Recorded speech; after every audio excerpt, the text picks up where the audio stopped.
Good afternoon વિદ્યાર્થી મિત્રો, આપણે ધોરણ 10 ની અંદર છેલ્લે આપણે જોવા જઈએ તો રિવિઝનનું જ કામ ચાલે છે. રિવિઝન એટલા માટે કરાવું છું કે આ બધું તમને ક્લાસરૂમમાં મેં કરાવેલું છે, પણ લોકડાઉનના સમયમાં ઘણાએ કામ નહીં કર્યું હોય, ઘણાને મોબાઈલનો પ્રશ્ન હશે, કંઈ પણ પ્રશ્ન હોય તો જે આઈએમપી કે જે અમુક ટોપિક બોર્ડની અંદર પૂછાય જ છે તો તેવા ટોપિકના દાખલા ઉદાહરણ કે જે પણ આવે એનો ડેમો તરીકે પાછું યાદ કરી લઈએ. આવા પ્રકારના દાખલા હોય તો શું કરવાનું. આપણે નેક્સ્ટ લેક્ચર હતો ત્યારે આપણે ચેપ્ટર નંબર 2 નું રિવિઝન જોયેલું હતું. એ ચેપ્ટર નંબર 2 ના રિવિઝનમાં જે દાખલા પૂછાય છે એ દાખલાનું આપણે કામ કરેલું. ક્લિયર? તો હવે સૌથી પહેલા આપણે આજે ચેપ્ટર નંબર 3, મને યાદ છે ત્યાં સુધી ચેપ્ટર નંબર 3 આપણે ચોકડી ગુણાકાર સુધી ક્લાસરૂમમાં ચાલી ગયેલું છે. એના બધા દાખલા તમે ગણેલા છે, પણ હવે એના પછીના જે કોયડાની બધું છે એ બધામાં ઉપયોગી આ બધી રીત જ છે.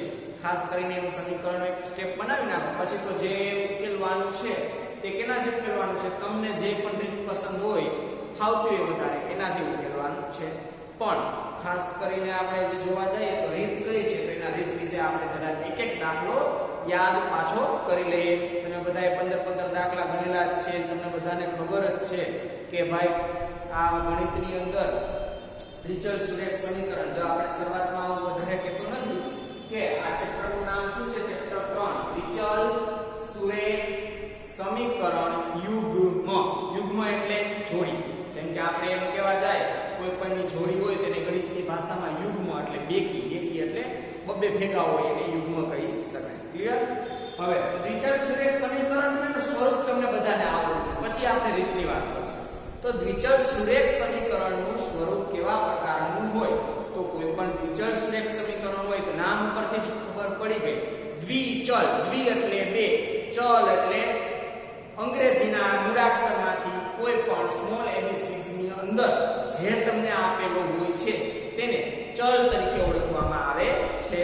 તો આ એક સમીકરણની અંદર આ બે ચલ અલગ અલગ સંજ્ઞા મૂળાક્ષર અંગ્રેજીના દેખાય તો એને એવું કહી શકાય દ્વિચલ સુરેખ સમીકરણ છે. હવે એનું સ્વરૂપ કેવા પ્રકારનું, તો કોઈ પણ દ્વિચલ સુરેખ સમીકરણની વાત કરો, દ્વિચલ એટલે બે જ ચલ આવવા, ત્રીજો ચલ આવવો જોઈએ નહીં.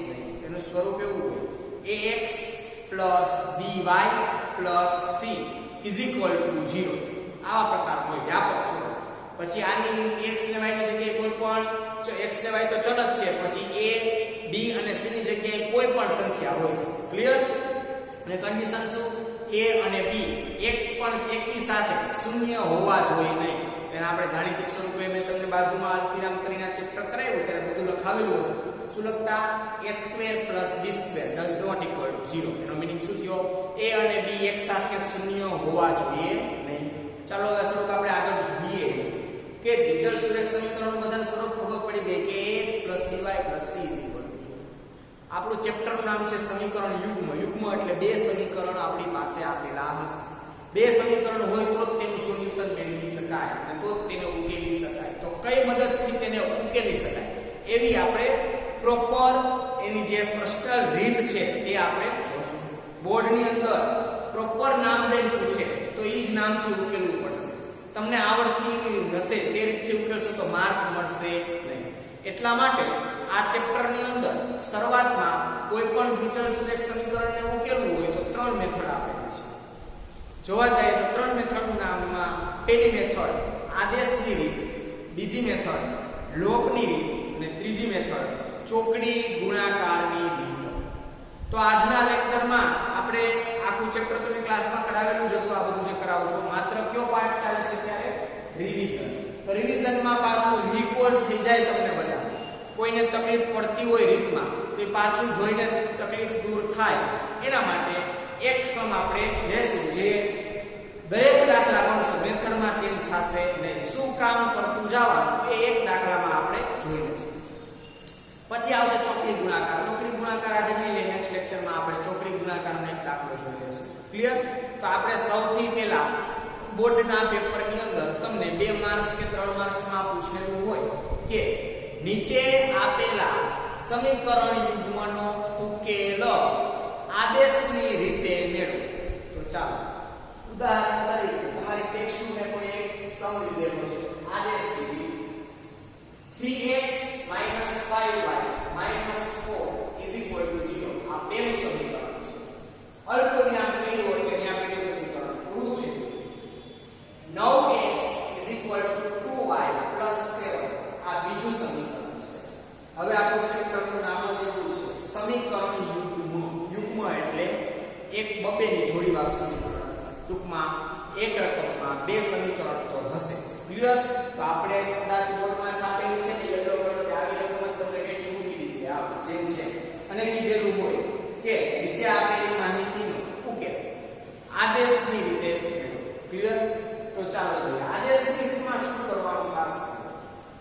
સૌથી પહેલા x વાળું y વાળું પદ એક સાઈડ રાખો અને અચળ કોઈ પણ સંખ્યા છે બરાબર બીજી બાજુ. યાદ રાખજો ડબલ વાર ગધામજૂરી કરવાની જરૂર નથી. રકમમાં જે તમે જોઈ સીધું લખી શકો જેમ કે મેં લખેલું છે.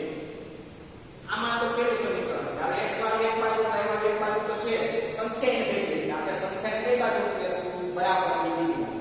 એક સાઈડ ચલવાળા રાખવાના એક સાઈડ સંખ્યા રાખવાની. બરાબરની એક સાઈડ ચલવાળા પદ એક સાઈડ સંખ્યા. ક્લિયર? ચાલો જોઈએ 3x ના 3x માઈનસ ના માઈનસ 5 આ માઈનસ 4 રકમમાં છાપેલા આપણે એવું કીધું કે ઓલી બાજુ લઈ જાવ તો કેવા થઈ જાય ખેતો મારે તો માઈનસ છે તો પ્લસ 4 આજે બની ગયું જો x વાળા y વાળા ચલ એક બાજુ છે એક બાજુ બની હવે આ નંબર આપી દો એક નંબર. એવી જ રીતે આપણે બીજું સમીકરણ બનાવશું. નિયમ આજ x વાળા y વાળા ચલને ભેગા એક સાઈડ કરી દો સંખ્યાને બીજી સાઈડ. તો શું થશે? તો જો આ રકમ છે 9x એક સાઈડ હતું તો આ 2y તો સામેની સાઈડ 9x ની બાજુમાં લઈ જવાના એટલે નિશાની પ્લસ છે આ બાજુ તો કેવા થઈ ગયા માઈનસ. તો 9x - 2y 7 તો સામે હતા જ પ્લસ જ હતા બરાબરના 7. આ સમીકરણ કયું થયું? પહેલું સમીકરણ અને બીજું સમીકરણ આવડું બધાને કરતા x y વાળા ભેગા થઈ ગયા અને અચળ સંખ્યા બરાબરની બીજી. આ પહેલું સ્ટેપ. કોઈ પણ દાખલો સોલ્વ કરવો હોય લોક ક્યાં દેશો માપ યાદ રાખો. ચાલો બીજું સ્ટેપ. કઈ રીત છે આ? આદેશ. આદેશનો મીનિંગ શું? હવે તમે નંબર આપી દીધા છે સમીકરણ 1 અને સમીકરણ 2. તમને ઈચ્છા પડે તે સમીકરણને તમારે પસંદ કરવાનું. અમુક ને એમ થાય મારે પેલું પસંદ કરવું છે અને અમુક ને એમ થાય મને બીજું પસંદ કરવું છે. જેને જે ઈચ્છા પડે તે સમીકરણ પસંદ કરવાનું. તમે લખ્યું છે સમીકરણ 1 એટલે પસંદ કર્યું. 1 ઉપરથી રીતનું નામ ક્યાં દેશે લખવાનું 1 પરથી આદેશ લેવો. ક્લિયર? જે પસંદ કરવું છે એ કરી લો. હવે શું કરો? તો જે પસંદ કર્યું છે સમીકરણ આખું જેમ છે એમ નીચે લખી નાખો 3x - 5y = 4. આપણે એક લઈ લીધું આ એક નંબરનું સમીકરણ. હવે એટલું જોવાનું છે તમે જે સમીકરણ લખી નાખેલું છે એ સમીકરણમાં તમને જે ચલ પસંદ કરવો હોય એ કરવાનો. તમને અમુક નિયમ થાય મને x પસંદ કરવો છે. પસંદ કરવાનો મીનિંગ કરતા બનાવવાનો એની ટૂંકમાં કિંમત સ્વરૂપ લેવાનું. અમુક ને એમ થાય y પસંદ કરવો છે. બે ચલ હશે કાં તો x અથવા તો y. જેને જે પસંદ કરવો હોય પણ કરતા બનાવવો એ સાચું હોવું જોઈએ. બાકી જવાબ ખોટો હશે. તો મેં આ સમીકરણમાંથી મેં વિચાર્યું કે ભાઈ x વાળું પ્લસ પદ છે તો એને જ કરતા બનાવવા એટલે આપણે 3x ના 3x શું કામ કે આ x ના 3 છે ફક્ત 3 કરીએ જ અત્યારે સવાલ. તો 3x ના 3x તમે જેને કરતા બનાવો તરત જ સ્ટેપ યાદ રાખવાનું. ઘણામાં બહુ ભૂલ પડે છે કરતા બનાવવા. એકને કરતા બનાવી નહીં x ઉપર ધ્યાન આપી પછી તરત કઈ નિશાની કરી દેવાની બરાબર. બરાબર કરીને બરાબરની સામેનું જે છે તે એમ નેમ જ લખી નાખવાનું. એટલે કયા બરાબર સામે કોણ હતું 4 4 લખી. હવે જુઓ 3x ની બાજુમાં પેલા કોણ હતું 5y. આપણે 3x ની જરૂર છે તો 3x ને કરતા બનાવી દીધા. તો -5y છે એક કૂદકો મારી સામે કેવા થઈ જાય +5y. ક્લિયર? આપણું ટાર્ગેટ તો એક જ હોવું જોઈએ. x સિવાય કઈ કરતા હોવું જોઈએ નહીં. તો જો આમાં x ની આગળ 3 દેખાય છે તો ઈ ચાલશે નહીં. 3 કયા સ્વરૂપમાં છે? ગુણાકારના સ્વરૂપમાં. તો કોઈ પણ ગુણાકારના સ્વરૂપમાં હોય તે બરાબરની સામે જાય તો ક્યાં વયું જાય? ભાગાકારમાં થઈ જાય. તો આ 3 ગુણાકારમાં છે અને સામે જવા દો તો સામેની જે સંખ્યા છે ના ભાગાકારમાં શું થઈ ગયું 3. એને નંબર આપવાનો સમીકરણ 1 ને તો આપી દીધા હતા. હવે કોણ આવ્યો નંબર 3. આ સમીકરણ 3 છે એની કિંમત કેમાં મૂકશું? આ ખાસ યાદ રાખજો આદેશની કિંમત. સમીકરણ 3 ની કિંમત બે ગમે એમાં નહીં ચાલે. જોવાનું અહીંયા કયો પસંદ કર્યું તમે સૌથી પહેલા પસંદ કયું કરેલું હતું તો પેલું તમે પસંદ કરી લીધું હવે સૌથી પહેલા ઉપર સમીકરણ 3 તમને મળ્યું 3 ની કિંમત જે પેલું પસંદ કરેલું છે એમાં મૂકવાની નથી જે બાકી રહી ગયું છે રકમમાં સમીકરણ જેને પસંદ તમે નથી કરેલું એમાં કિંમત મૂકવાની છે કોની કિંમત સમીકરણ 3 ની કિંમત અમે આ સમીકરણ 3 ની કિંમત બાકી કોણ લઈ લીધું બીજા નંબર લઈ સમીકરણ 3 ની કિંમત 2 માં મૂકતા 2 પહેલા સમીકરણ 2 નામનું છે તે જેમ છે એવી જ રીતે આખે આખું પેલા ઉતારી દેવાનું 9x 2y 7 જેમ છે તે લખી નાખ્યું ક્લિયર હવે તમારે શું કરવાનું છે તો તમારે નામ તો આપી દીધું છે સમીકરણ 3 ની કિંમત 3 માં કોણ હતું x 4 5y છે 3 તો x જ્યાં દેખાય ત્યાં શું મૂકવાનું 4 5y છે તો ચાલો આપણે કિંમત મૂકશું 9 ના 9 તેથી કરવાનું છે એ બરાબર આગળના બધા સ્ટેપ 3 ટપકા તેથી કરીને લખવાના ગણિતમાં 9 ના 9 1 સેકન્ડ ત્યાં કાઉન્સ કરીને લખી નાખો 4 5y છે 3 કાઉન્સ માઈનસ બાકી બધું એમ ખાલી x ની કિંમત મૂકવાની છે બાકી બધું જેમ છે એમ જ રહેવા દેવાનું છે -2y 7 હવે જો આ 9 ઉપર છે 3 નીચે છે એટલે ભાગાકાર જેવું સ્વરૂપ થઈ તો છેદ ઉડતા હોય તો ઉડાડી દેવાનું જેથી કરીને કામ સેલું પડે ન ઉડતા હોય તો ગુણાકાર કરીને લખવું પડશે બરાબર પણ આમાં જોવાનું નીચે કેટલા છે 3 ઉપર કેટલા છે 9 તો 3 તેરી 9 હાલો ઉડી ગયા તો નીચેના 3 લઈ ગયા ઉપર 9 ની ઉપર 3 આવી ગયા કાઉન્સની બહાર 3 છે કયા સ્વરૂપમાં હોય કોઈ પણ કાઉન્સની બહાર 3 હોય તો એ ગુણાકારના સ્વરૂપમાં આનો મીનિંગ શું થાય 3 નો ગુણાકાર કાઉન્સમાં જે સંખ્યા આપેલી છે તેની સાથે કરવાનો છે તો ચાલો કરતા જે ગુણાકાર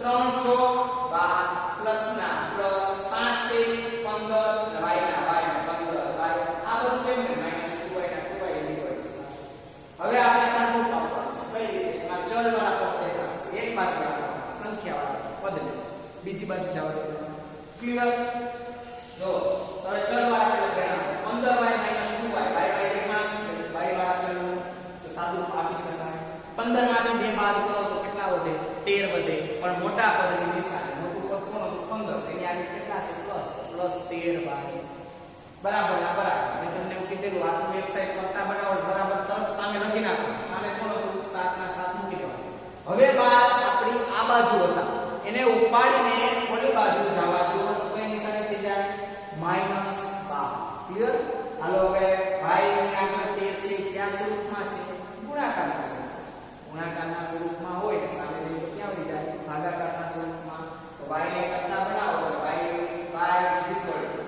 7 12 મોટામાંથી નાનો બાદ કરો ને નિશાની મોટા પર મૂકો એટલે ભૂલ પડે ક્યારે 12 માંથી 7 જાય તો કેટલા વધે 5 વધે પણ હવે નિશાની જોવાની બે માંથી મોટું કોણ હતું 12 એની નિશાની કઈ છે -5 આ બાજુ 13 ગુણાકાર સામે લઈ ક્યાં એક કિંમત મળી કઈ કિંમત મળી ગઈ તમારા રકમમાં બે ચલ હતા x ને y માટે કોણ મળી ગયું y કિંમત હવે આ y કિંમત એક મળે ત્યાં સુધી થોડું લાંબુ પ્રોસેસ થાય y ની કિંમત હવે કેમાં મૂકવાની હવે મૂર્ખાઈ નહીં કરવાની એક કેમાં નહીં કરવાની શું કામ આપણે x નો જવાબ જોઈએ છે x માંગ્યું ને તો નંબર તમારે x કરતા બનાવેલો જ છે તો આમાં મૂકવાના ડબલ સ્ટેપ કરવાની જરૂર છે નહીં તો લખવાનું y ની કિંમત y બરાબર -5/13 ની કિંમત સમીકરણ 3 માં મૂકતા ત્રીજા નંબરનું સમીકરણ જે નામનું હોય જેટલું જોઈ મૂકી દેવાનું x 4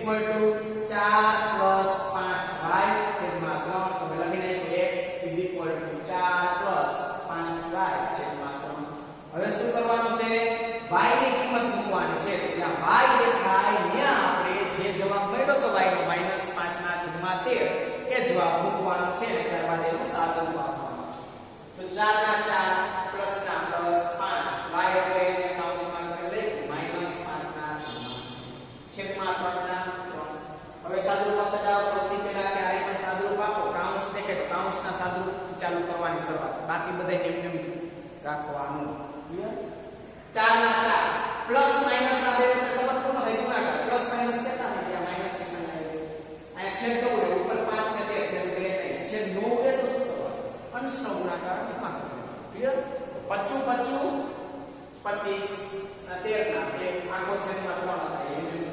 હવે આમાં 13 છે સ્વતંત્ર છેદ છે નહીં, સ્વતંત્ર એટલે આખો છેદ છે નહીં. આપણે આખો છેદ લઈ આવો તો શું કામ કરવું પડે? ચોકડી ગુણાકાર અથવા તો બીજું નામ આપો તો દસ્તા લેવો પડે. તો ચોકડી ગુણાકાર કરો તો શું થાય? 13 ચોકું 52 માઈનસ 4 ની નીચે કાંઈ હોય તો કેટલા હોય? 1 તો હોય જ. 25 એકા 25 બીજો સામસામે ગુણાકાર 52 માઈનસ 25. હવે આખો છેદ તો જો આખો થઈ ગયો. હવે છેદમાં 13 એકા 13. હવે એનો નીચે છેદ 3 છે તે બાજુમાં ગુણાકારમાં આવી જાય. તે છેદનો નીચે છે તેનો ભાગાકાર ન થાય. છેદનો છેદ હોય તો અંશમાં જાય. આમાં તો ક્યાં છેદનો છેદ? આ તો મેઈન જ છે અને નીચે છેદ છે. બરાબર? છેદનો છેદ છે ને તો આવી રીતનું હોય તો બે બંને સંખ્યા ભેગી ગુણાકાર સ્વરૂપમાં થઈ જાય. તો ચાલો 13 નો આખો છેદ તો થઈ ગયા, પણ 3 થઈ ગયા, કેવા થઈ ગયા? બાજુમાં આવી ગયા ભેગા. એટલે તે આ ડોટ કર્યું એટલે પોઈન્ટ નથી, ડોટ એટલે ગુણાકાર સ્વરૂપનો ડોટ કરેલો છે. ચાલો જોઈએ. 52 માંથી 25 બાદ કરો 27. 13 ગુણ્યા 3 એટલે 39. 13 39. બોક્સ કરી નથી દેવાનું. તમારે ગણિતની અંદર કોઈ પણ ચેપ્ટરમાં દાખલો ગણતા હોય ત્યારે સંખ્યામાં જે જવાબ આવે ત્યારે એકવાર નજર મારવી પડશે કે આના છેદ હજી ઉડે છે કે નથી ઉડતા. જો ઉડતા હોય તો ફરજિયાત ઉડાડવા પડે, બાકી અડધો માર્ક્સ કપાઈ જાય. હાલો 27 39 છેદ ઉડાડો જોઈએ. 27 39 ડાયરેક્ટ છેદ ઉડે નહીં. તો જોવો જોઈએ 27 કેટલાના ભાગમાં ચાલે, 39 કેટલાના ભાગમાં ચાલે. તો જો 9 13 27 13 39 બરાબર. 9 અને 27 બંનેને કેટલા વડે ભાગી શકાય? 3 વડે ભાગી શકાય. તો 3 તેરી ઓલા શું 9 તેરી 27 અને 13 તેરી 39. તો ઉપર બેમાં 3 ત્રણ આવ્યા તો કેન્સલ થઈ ગયા. તો આપણી પાસે ઉપર શું વધ્યું? 9. નીચે કેટલા વધ્યા? 13 9. તો તમને પ્રશ્ન એવો પૂછેલો હોય છે સમીકરણની યુગ્મનો ઉકેલ મેળવો. આ જવાબ તો કિંમત મળી. અને બોક્સ કર્યું એનો મેળવી ગયો કિંમત. ઉકેલ કોને કહેવાય? તેની નીચે લખ્યું છે જો 3% તેથી કાઉન્સમાં x અલ્પવિરામ y. તમને ખબર છે પેલું x હોય બીજું કોણ હોય? y. બરાબર. x નો જવાબ ગોતવાનો. હમણાં છેદમાં તે અલ્પવિરામ y એટલે -5/13 આખો દાખલો પૂરો થયો કમ્પ્લીટ. આ 3 માર્ક્સ ની અંદર પૂછાય. આ જેટલા સ્ટેપ લખ્યા છે અલગ અલગ કામ એટલું તમારે શીખતું જાવ, એવી પ્રેક્ટિસ કરવાની જેથી કરીને ક્યાંય ખીચડો લાગે નહીં અને બધું તમને સમજાય. ભૂલ પણ ગોતી શકો કે વચ્ચે પડેલું હોય તો બધું પેરેગ્રાફ ગુજરાતી સબ્જેક્ટની જેમ નહીં, નિબંધની જેમ ઉતારવાનું. ક્લિયર? આ તમારો આ દાખલો રકમ પૂછી દીધો. આનો આદેશનો જવાબ 9/13 -5/13 એવો ઉકેલ મળ્યો. x નો જવાબ અને y નો જવાબ. તો તમે ટેક્સ્ટબુકમાં આન્સર બનાવવાનો આવી રકમ લઈ ત્યાં પણ તમે સ્વાધ્યાયમાં રકમ ચેક કરજો ક્યાં આપેલી છે અને પછી તેનો આન્સર ટેક્સ્ટબુકમાં જોઈ લેજો. તમને મેં બનાવેલા છે. તમે બધાએ એક બે દાખલા સમજાવીને વ્યવસ્થિત ગણ્યા હતા. લાગે તો 15 દાખલા સુધી મોઢે કામ કરેલું છે. આ તો પાછું રિકોલ અમુક મોડા આવ્યા હોય અમુક ત્યારે ન આવ્યા હોય તો બધાને કામ લાગી જાય. એટલા માટે આપણે એક દાખલો મેથડ યાદ કરી લઈએ. મેથડ પૂછી હોય આદેશની રીત તો કયું કામ કયા સ્ટેપ કેમ કરીને દાખલો ગણવાનો. હવે આદેશની રીત દ્વારા 200 રકમ આપી દે તો મેથડ આવડી લાગે. આમાં કાંઈ ચેન્જ ન થાય. ખાલી રકમ બદલાઈ પ્રમાણે જવાબ આપે, બીજું કાંઈ ચેન્જ થશે નહીં. ક્લિયર? હવે મેં એવું લીધું કે બીજી મેથડની વાત કરું, લોપની રીત. ગણિતમાં મોટે ભાગે બધા યુઝ કરતા હોય તો કઈ મેથડ હોય છે? લોપની રીત. બધાને આપણે પૂછવા જાય કઈ મેથડ ફાવે, બધા એમ જ કે અમને લોપની રીતથી ફાવે ફટાફટ. પણ જો યાદ રાખજો આપણે તો બધી શીખવાની છે. પરીક્ષામાં નામ આપીને દે તો લોપથી કરશો તો નહીં મળે. તો તમને શું કામ મેં એક ને હવે જો લોપની રીતમાં પણ મેં ઈ જ રકમ લીધી. શું કામ લીધી? આનાથી આધાર પર સમજાવી શકું કે મેથડ ગણિતમાં ગમે તે કરો જવાબ તો એક સરખો જ આવે જો સાચું કામ કરેલું હોય તો. એવું ચિંતા ન કરતા લોપથી આદેશથી જવાબ જુદો આવે. એક આવે એટલા માટે એક રકમ લેવાની છે. ચાલો લોપની રીત તો બધાને આવડતી જશે. છતાં યાદ કરી લે પાછી ને પાછી રિપીટ ને રિકોલ થઈ જાય. ક્લિયર? હવે લોપની રીત રકમ એમને પેલું સ્ટેપ તમને મેં શું આદેશમાં કીધું? રકમને જોઈ તમારે જે જવાબ એટલે જો આ વ્હાઈટ ચોકથી એરો કે જવાબનું કામ ચાલુ થાય. તો જવાબ કેમ લખવાનો? સૌથી પહેલા તમારે રકમની અંદરથી x ને y વાળા ચલને એક બાજુ રાખવાના અને બીજી બાજુ સંખ્યાના બે સમીકરણ. ક્લિયર? એવું ગોઠવીને જ બનાવી નાખવાનું રકમમાંથી જોઈને. ચાલો 3x - 5 એટલે એક બાજુ છે -4 ભેગા છે અને સામે લઈ જાવ તો કેવા થઈ જશે? +4.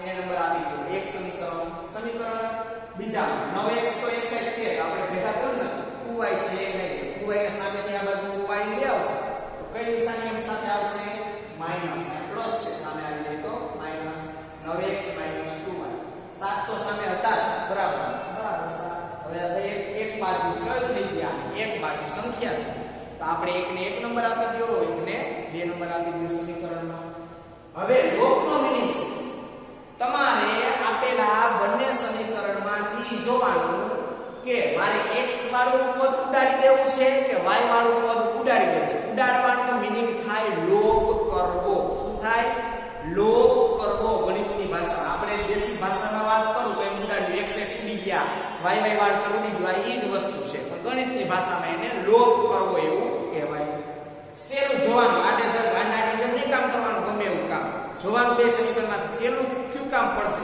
બે સમીકરણના નામ દેવા પડશે કે એક સમીકરણમાં કંઈક પ્રોસેસ કરી તો સીધું થઈ જાય તો સમીકરણમાં પહેલા જોઈ લેવાનું આમાંથી જોવાનું પહેલા કયું સમીકરણ x વાળો પદ અથવા તો y વાળો પદ સરખું હોવું જોઈએ પેલું સ્ટેપ યાદ રાખજો પછી જ કામ આગળ થાય શું બોલ્યો x વાળું પદ સહગુણક સહિત કા તો y વાળા ઉપર નીચેના પદ સહગુણક છે બેમાંથી એક પદ તો સરખા હોવા જોઈએ જો ન હોય તો તમારે બનાવવા પડશે ચાલો બનાવી લેવાનું સેલું ઉપર એમ બનાવો હવે આ 3 છે અને 9 છે તમારે જોતા જ ખબર પડી ગઈ મારે સરખું બનાવવું છે તો 9 ના 3 નો થાય તો 3 ના 9 થઈ શકે બરાબર 9 ના 3 તો ધારવું પડે કે કામ અઘરું પડી જાય આપણે તો ગુણાકારથી જ કામ કરશું 3 છે તેનું કેટલા વડે ગુણો તો 9 થઈ જાય x તો છે જ આપણે સહગુણક જ સરખા કરવાના 3 તેરી 9 મે આ 3 ને કેટલા વડે ગુણ્યા 3 વડે તમે લખવાનું કેટલા વડે જો ને સમીકરણ એકની બાજુમાં એલ્બો ચોકથી ગુણ્યા 3 લખ્યા તમે જ્યારે પણ કામ કરો ત્યારે આ બાજુ લખવાનું તમને દેખાય કેટલા મારે 3 ને કરીને જવાબ લખવાનો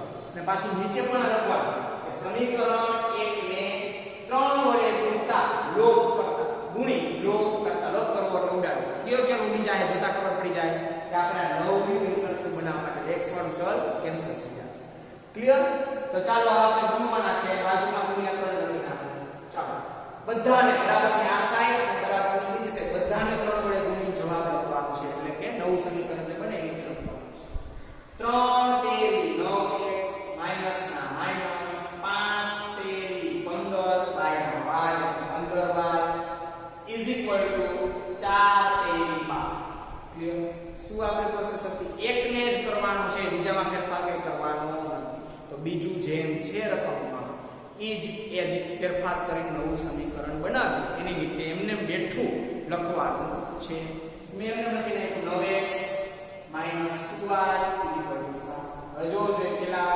આ લેખમાં ખબર પડી ગઈ જે આપણે ચલને લોપ કરવું તે તો તમને ખબર જ છે જેના આધારે જ આપણે સમીકરણ બન્યું હોય 9x આવ્યું નીચે 9x આવ્યું પણ સરખી નિશાની હોય તો ઉડે નહીં એકમાં માઈનસ ને એકમાં પ્લસ હોય તો જ ઉડે તો આપણે સરખી નિશાની હતી તો આપણે બદલાવી પડે નીચેની નિશાની કઈ હોય અહીંયા પ્લસ એના આધારે નીચેની નિશાની બદલાવી નાખવાની મારે આ પેલા બે x નું લોપ કરવા એટલે કઈ નિશાની આવી માઈનસ તો મેં એક નિશાની બદલાવું તો છેલ્લે સુધી રકમમાં જેટલા નીચેના પદ હોય બધા જ ની નિશાની ચેન્જ કરવી પડે ફરજિયાત વિરુદ્ધ કરી દેવાનું અહીંયા માઈનસ થઈ ગઈ પ્લસ અહીંયા 7 ની આગળ પ્લસ થઈ ગઈ માઈનસ ચાલો હવે સાદું આપી દઈએ માઈનસ 9x પ્લસ 9x ઉડી ગયા હવે નીચેની નિશાનીની સંખ્યાને લાગુ પડે છે તો બદલે ઈ જોઈન કામ કરવાનું minus 15 plus 2 minus plus minus 15 માંથી 2 બાદ કરશો તો શું જવાબ આવશે તમારો 13 જવાબ આવશે પણ મોટા પદની નિશાની સાથે લખવાનું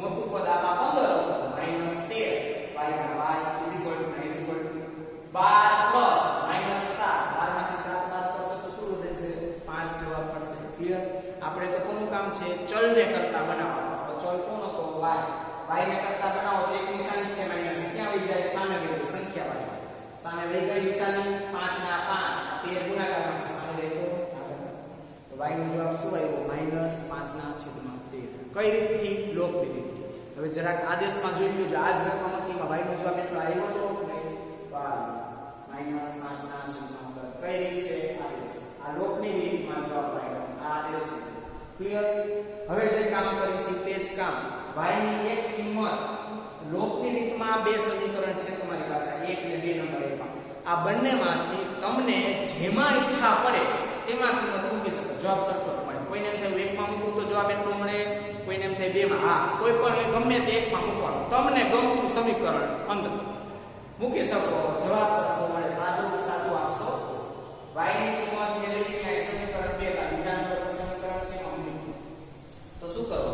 સમીકરણ બીજું આપણે લખી નાખો 9x 2y 7. બીજું જ લખવાનું છે કે બીજું આખું કે લખીને કોઈ ભૂલ ન પડે. હવે શું કરવાનું છે? એમાં જ્યાં y દેખાય છે એની અંદર આપણે કિંમત મૂકવાની છે, બાકી કઈ ખરી કરવાની નથી. 9x ના 9x 2 ના 2, y છે કેટલા છે? -5 ના છેદમાં 3, માઈનસ નિશાની વડે કાઉન્સમાં લખાય -5 ના છેદમાં 3 7. હવે શું કરવાનું? કાઉન્સનું સાદું પહેલા આપો, એટલા માટે થોડાક સ્ટેપ સમજે એટલા માટે લાંબુ કરાવવાનું છે. 9x ના 9x માઈનસ ગુણાકારમાં કઈ નિશાની બની જાય? પ્લસ થઈ ગયા. 5 દુ 10, કેમ કે 2 ને નીચે 13 છેદ 2 નહીં, નો ઉડે તો શું કરવાનું? અંશનો ગુણાકાર અંશમાં કરી દેવાનો. તો 5 દુ 10, 13 ના 13 7. હવે પાછું ના શીખડાયું સ્વતંત્ર છેદ છે નહીં, આખો છેદ જોઈ છે, જે છે નહીં, માત્ર એક જ સંપદમાં છેદ છે. તો શું કરવાનું? ચોકડી ગુણાકાર. તો ચાલો 13 નવા 117, x ના x પ્લસ ના પ્લસ, અને કઈ ન હોય તો નીચે કેટલા હોય? 1 10 એકા 10. હવે આખો છેદમાં અંશમાં ચોકડી ગુણાકાર થાય, છેદમાં શું થાય? તે છેદનો ગુણાકાર કરી નાખવાનો, આખો છેદ મળી જાય. હવે આખો છેદ લેવાનો થઈ ગયો. આખો છેદ 13 એકા 13 ક્લિયર ઇઝ ઇક્વલ ટુ 17 ના 7 ના 7. હવે હજી પાછા આપણને તો છેદ નડે જ છે ને, 13 નો નીચે છેદમાં છે. આપણું વિચળનું સમીકરણ તો કેવું હોય? સોલ્વ કરી શકાય તો ax + by + c અંશમાં જ કિંમત હોય, છેદમાં હોવી જોઈએ નહીં. હજી આપણા 13 નડે છે કઈ રીતે જાય? તો સામે કઈ નિશાની છે? બરાબર હોય એટલે કઈ પ્રોસેસ થાય? ચોકડી ગુણાકાર કરો એટલે છેદમાં જે સંખ્યા છે એ સીધી સામે ગુણાઈ જાય, છેદ રહેશે નહીં. ચાલો 117x + 10 અને છેદમાં કાઈ કેટલા હોય? 1. એટલે એક આ ગુણાકાર થાય એટલે એક સંખ્યા મળે is equal two 9 is equal two 13 * 7 એટલે 13 * 7 91. સામે 91 મળે, નીકળી ગયા. બરાબર હોય એટલે ચોકડી ગુણાકાર થાય એટલે નીકળી ગયા. સરવાળો માઈનસ હોય તો છેદમાં રહી પાછી ગુણાકાર થઈ સંખ્યા યાદ રાખજો. હવે 117x ઇઝ ઇક્વલ ટુ સંખ્યા કેટલી દેખાણી? 10 ને 91. સંખ્યાને એક બાજુ ભેગી કરીને આપણે બીજી બાજુ સંખ્યા ભેગી કરીને એક બાજુ ચલ રાખશું. તો 117x ઇઝ ઇક્વલ ટુ એકા સામેનો અંદર લખી નાખવાનું 91. આ બાજુથી 10 ઉપાડની સામે લીધો કેવા થઈ ગયા? -10. 117x ના 117x ઇઝ ઇક્વલ ટુ 91 માંથી 10 બાદ કરશું શું વધશે? 81. હવે આપણે તો કામ કોનું છે? x ને જરૂર છે, તો x ને કરતા બનાવશું. તો સામે વાળું પહેલા એનું લખી નાખવાનું 81. આ 117 ગુણાકારમાં છે, સામે જાય તો ક્યાં વયા જશે? ભાગાકારની અંદર વયા જશે. તો આ વયા ગયા ભાગાકારમાં. હવે છેદ ઉડાડવાનો 81 117. આ બોક્સ નહીં કરી દેતા, બોક્સ કરશો તો તમારો ઉકેલ મળશે નહીં, અડધો માર્ક 1 માર્ક કપાઈ શકે. ક્લિયર? અતિ સંક્ષિપ્ત રૂપમાં ફરજિયાત જવાબ હોવો જોઈએ. અતિ સંક્ષિપ્ત રૂપ એટલે શું? એવા સ્ટેપમાં અંશને છેદવા જોઈએ, પછી એના છેદ ઉડતા જ હોય નહીં, એવું સ્વરૂપ આવવાનું. ઉડે ત્યાં સુધી ઉડાડવાનું. તો જોવા જોઈએ 81 ને 117 મેં તમને ગણિત ચાલુ કર્યું પહેલા જ કીધું હતું, ઘડિયાળનો ઉપયોગ તમે કરશો પણ તમને એમ થાય કે ઘડિયાળ 9માં 10માં શું કામ? એ આવડતા હોય તો ફટાફટ થઈ જાય, નકર અમુક અહીંથી કામ કરતા નહીં આવડે, છેદ કેમ ઉડે? તો ઘડિયાળ આવડે ફટાફટ આવે. 9 કેટલા થાય? 81. એવેજ કોઈ કોમન અંક વડે આ 117 ને ભાગી શકાય? હા, તો એનો ઘડિયો આવડતો તો તરત કરી શકો કે 9 117 ને 9 81. ઉપરના 9 જો ઉડી ગયા, તમારી પાસે શું હોય? ઉપર 9 હોય, નીચે કેટલા આવેલા? 13. તો x નો જવાબ આવ્યો 9 ને 13 ને ભાગી શકાય? કોઈ ઘડિયામાં એવો અંક નથી કે 9 આવતો હોય 13 આવતો, તો આપણો જવાબ પૂરો. તો આજે છેલ્લો જે સ્ટેપ લેવું, આ સ્ટેપને કહેવાય અતિ સંક્ષિપ્ત રૂપ, કે જેથી એના છેદ ઉડી શકશે નહીં. હવે જો ઉકેલ કીધો હોય તો આ નીચેની વાક્ય ફરજિયાત લખવાનું. તેથી કરીને x અલ્પવિરામ y ઇઝ ઇક્વલ ટુ કાઉન્સમાં x નો જવાબ પહેલા મૂકવાનો, 9/13 અલ્પવિરામ y નો જવાબ -5/13. જરાક એક નજર ફેરવી લો, એક જ રકમ હતી, રીત અલગ અલગ હતી, પણ જવાબ સરખો મળ્યો, નિશાની સહી. આદેશની રીત જોઈ લો, એનો ઉકેલ 9/13 5/13. આ લૂપની રીત સેમ રકમ, રીત બદલાઈ પણ જવાબ જો x y 9/13 5/13. તો આપણું આ જે દાખલા તમે બધાએ ભણેલા છે વ્યવસ્થિત પાછો, જેને તકલીફ પડે છે બધા વિડિયો દ્વારા સામે રાખીને કે એક ભૂલ જે અમુકને પડે છે, તો દાખલો હવે ગમે એટલા આપે, મેથડમાં કઈ ચેન્જ થશે નહીં. આજે આપણે આદેશની રીત અને લૂપની રીત રિકોલ થઈ જાય, રિવિઝન થાય, તમને વધારે રસપ્રદમાં દાખલા આવડે, ભૂલ ઓછી પડે, એટલા માટે આખી રીત આપણે કમ્પ્લીટ જોઈ. નેક્સ્ટ લેક્ચરમાં આપણે ચોકડી ગુણાકારનો એક દાખલો જોશું. ક્લિયર? ધન્યવાદ.